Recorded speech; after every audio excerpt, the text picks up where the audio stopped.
अस्सलाम वालेकुम। आज हम डिस्कस करेंगे स्केलेटन के बारे में और स्केलेटन डिफरेंट फॉर्म्स में किस तरह से एनिमल के अंदर मौजूद होता है। तो स्केलेटन को डिफाइन करेंगे हम। इट इज़ रिजिड एंड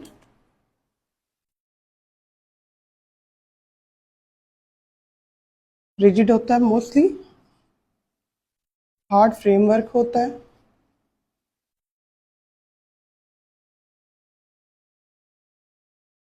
जो कि लिविंग ऑर्गेनिज्म की बॉडी में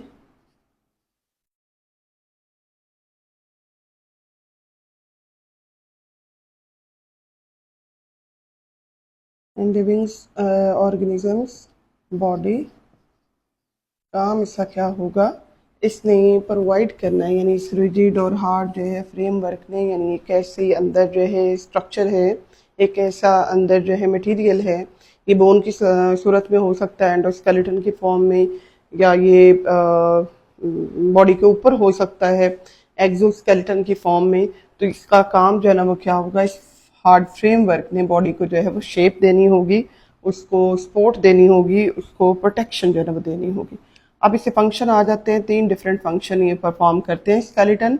सबसे पहले तो ये प्रोटेक्शन देते हैं। जिन ऑर्गेनिजम्स के अंदर हार्ड और रिजिड होता है स्केलेटन, उनमें ये प्रोटेक्शन जो है वो देगा। जैसे कि ह्यूमन बीइंग की बॉडी में मौजूद जो ब्रेन है, ये स्कल के अंदर जो है ना प्रोटेक्टेड होता है। ऐसे ही हमारा हार्ट और लंग्स जो हैं, लिवर जो है, तमाम जो सॉफ्ट जो है बॉडी ऑर्गन्स होते हैं, ये रिब्स के अंदर प्रोटेक्टेड है, और स्पाइनल कोड जो है ये वर्टिब्रल कॉलम के अंदर प्रोटेक्टेड फॉर्म में होता है। तो पहला काम है इसका प्रोटेक्शन देना।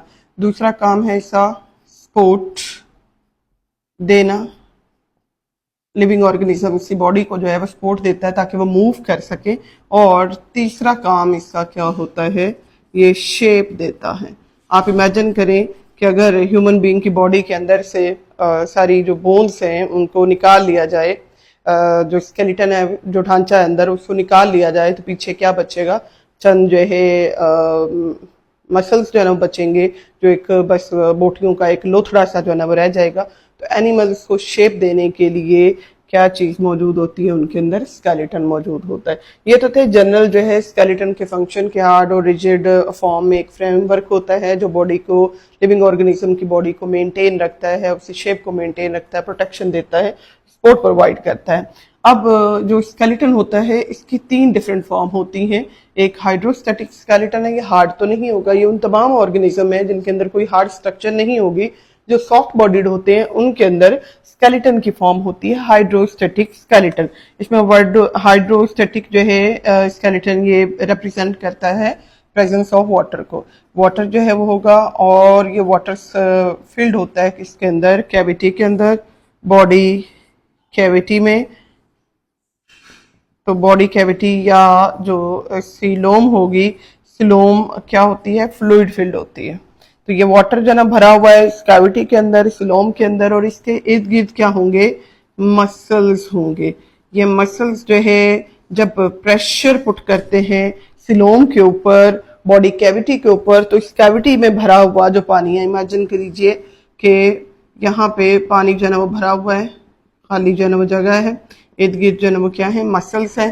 जब ये मसल कॉन्ट्रैक्ट करते हैं, जब इन मसल्स में जो है हरकत आती है, मसल सिकुड़ते हैं, तो सिकुड़ने से ये प्रेशर पुट करेंगे किसके ऊपर, इस फ्लूइड के ऊपर। सब अब ये फ्लूइड जो है, अंडर जो प्रेशर फ्लूइड होगा, ये एक्ट करेगा एज स्केलेटन, जो शेप देता है लिविंग ऑर्गेनिजम्स को, सॉफ्ट बॉडी वाले जो ऑर्गेनिज्म है। और स्पेशली इसका पर्पस जो है ना वो क्या होता है, सपोर्ट जो है देना। अब बात करेंगे हाइड्रोस्टैटिक जो है वो स्केलेटन के फंक्शन की। हाइड्रोस्टैटिक स्केलेटन हो गया, ये वाटर और फ्लूइड फील्ड जो है वो कैविटी और सिलोम है, जिसके ऊपर मसल को प्रेशर पुट करते हैं, और इस प्रेशर के अंडर जो बॉडी की शेप होती है वो मेंटेन जो है ना वो रहती है। तो मेन फंक्शन इससे क्या होंगे, it provide support to organism, support to body of organism,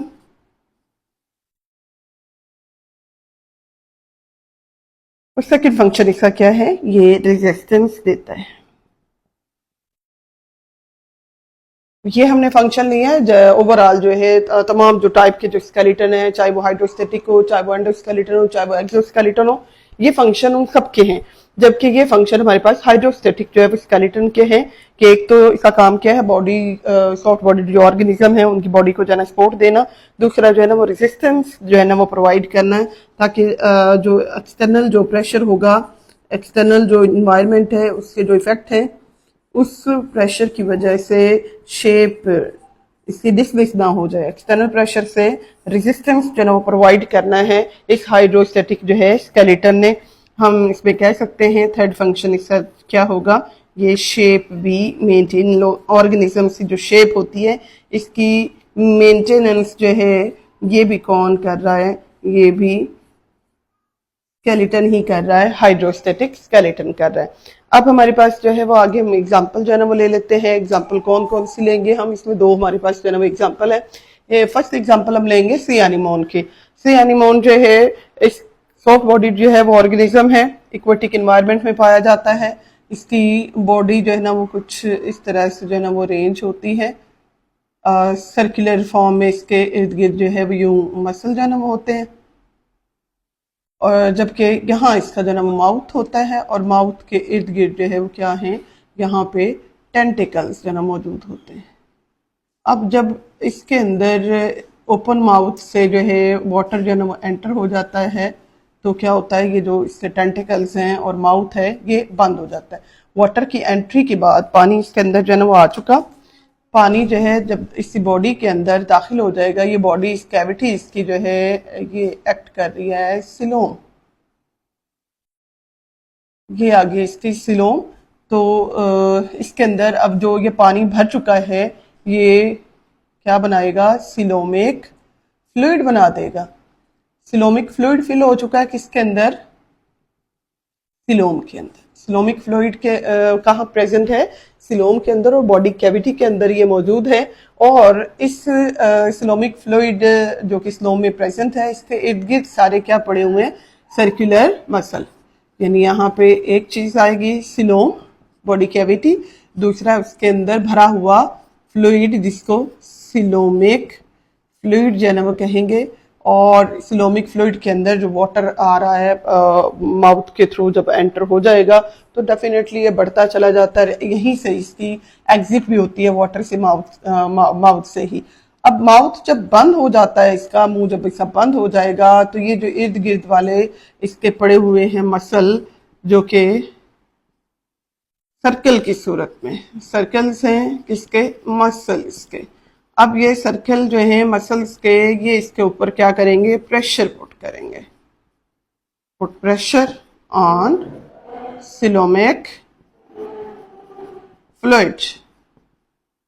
coelomic fluid के ऊपर इन्होंने क्या किया, प्रेशर जो है ना पुट किया। इस प्रेशर के अंडर जो इसकी बॉडी होगी ये रहती है अपराइट स्ट्रेचर में,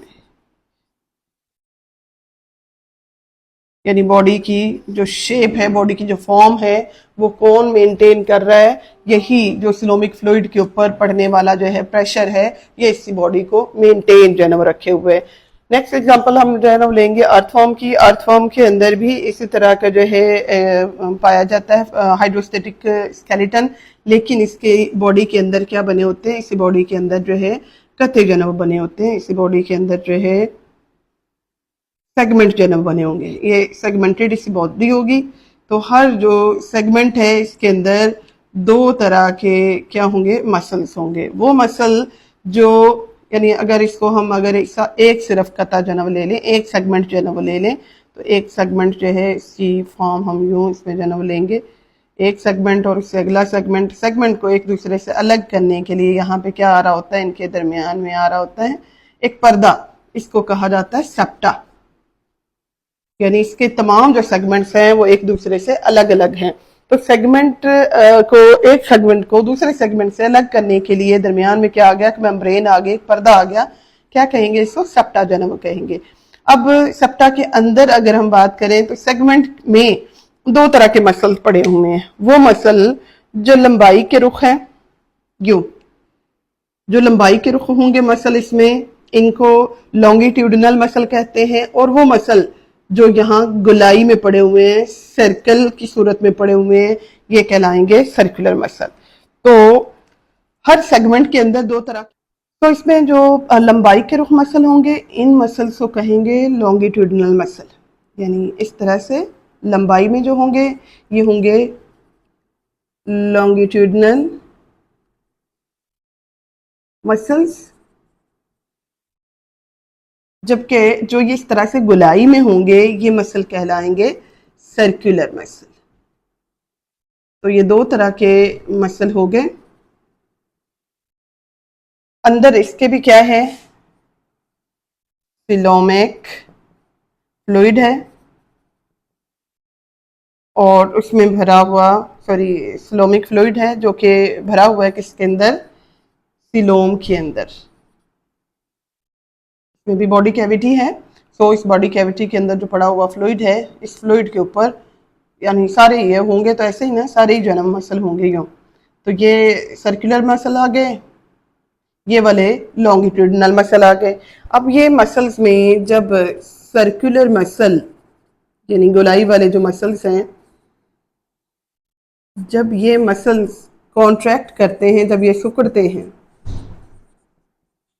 तो ये क्या करेंगे, ये इसी बॉडी को सर्कुलर मसल्स हैं, ये जब इन्होंने कॉन्ट्रैक्ट करना है तो इनकी कॉन्ट्रैक्शन के नतीजे में प्रेशर पुट होगा, प्रेशर जो है वो पड़ेगा किसके ऊपर, इस सिलोमिक जो है वो फ्लूइड के ऊपर। जबकि दूसरी सूरत में अगर हम बात करें लॉन्गिट्यूडिनल मसल की,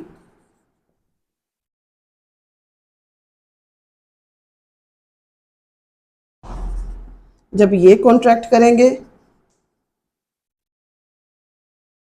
इसके नतीजे में क्या होता है कि जो सारा इसका होगा कता होगा, ये सारा जो सेगमेंट होगा, इस सेगमेंट में लॉन्गिट्यूडिनल मसल की कॉन्ट्रैक्शन के नतीजे में बॉडी ने क्या होना है, बॉडी शॉर्ट हो जाएगी और थिक हो जाएगी, यानी सेगमेंट जो है ना वो छोटा और मोटा हो जाएगा। जबकि सर्कुलर मसल जब ये कॉन्ट्रैक्ट करते हैं तो इनकी कॉन्ट्रैक्शन के नतीजे में जो सेगमेंट्स होते हैं, सारे जो कत्ते होते हैं, ये क्या करते हैं, ये इलोंगेट हो जाते हैं, लंबे हो जाते हैं और नैरो हो जाएंगे, ये पतले हो जाएंगे। अगर कभी आपने जो है वो इसको मूव करते हुए अर्थवर्म को देखा होगा तो इससे कुछ बॉडी के जो पार्ट्स होते हैं वो ऐसे लंबे और पतले होते जाते हैं और कुछ जो पार्ट्स होते हैं वो मोटे और जो है ना वो छोटे होते जाते हैं। एक्चुअली वहाँ पे यही सर्कुलर मसल जो है कर रहे होते हैं, कॉन्ट्रैक्ट कर रहे होते हैं और बॉडी नैरो और इलोंगेटेड होती जा रही होती है। और जो इसके लॉन्गिट्यूडिनल मसल है, लंबाई वाले मसल हैं, जब ये कॉन्ट्रैक्ट कर रहे होते हैं तो सेगमेंट इसके छोटे और मोटे होते जाएंगे। अब ये मूवमेंट इसकी मदद से इसको जो ना यानी एक्चुअली जो है ये इसका जो होगा हाइड्रोस्टैटिक स्केलेटन होगा, ये ऐड कर रहा है, ये हेल्प दे रहा है, इसको सपोर्ट दे रहा है मूवमेंट के दौरान भी, शेप की मेंटेनेंस में भी। और इसके साथ एक एडिशनल इसमें करेक्टर जो ना वो होगा कि हर जो सेगमेंट होता है उस सेगमेंट के साथ इसको हेल्प करने के लिए एडिशनल स्ट्रक्चर हैं सीटी। सीटी जो है ना वो आउट ग्रोथ है, हर सेगमेंट के नीचे की तरफ जो है पेयर्ड सीटी होंगे और ये अटैच होते हैं जब इस सेगमेंट के अंदर जो है कॉन्ट्रैक्शन आ रही होती है, उस टाइम पे जो है वो अर्थ के साथ इसको अटैच करवाने के लिए यही सीटी जो है ना वो यूज हो रहे होते हैं। तो ये था हमारे पास हाइड्रोस्टैटिक स्केलेटन इन अर्थ फॉर्म।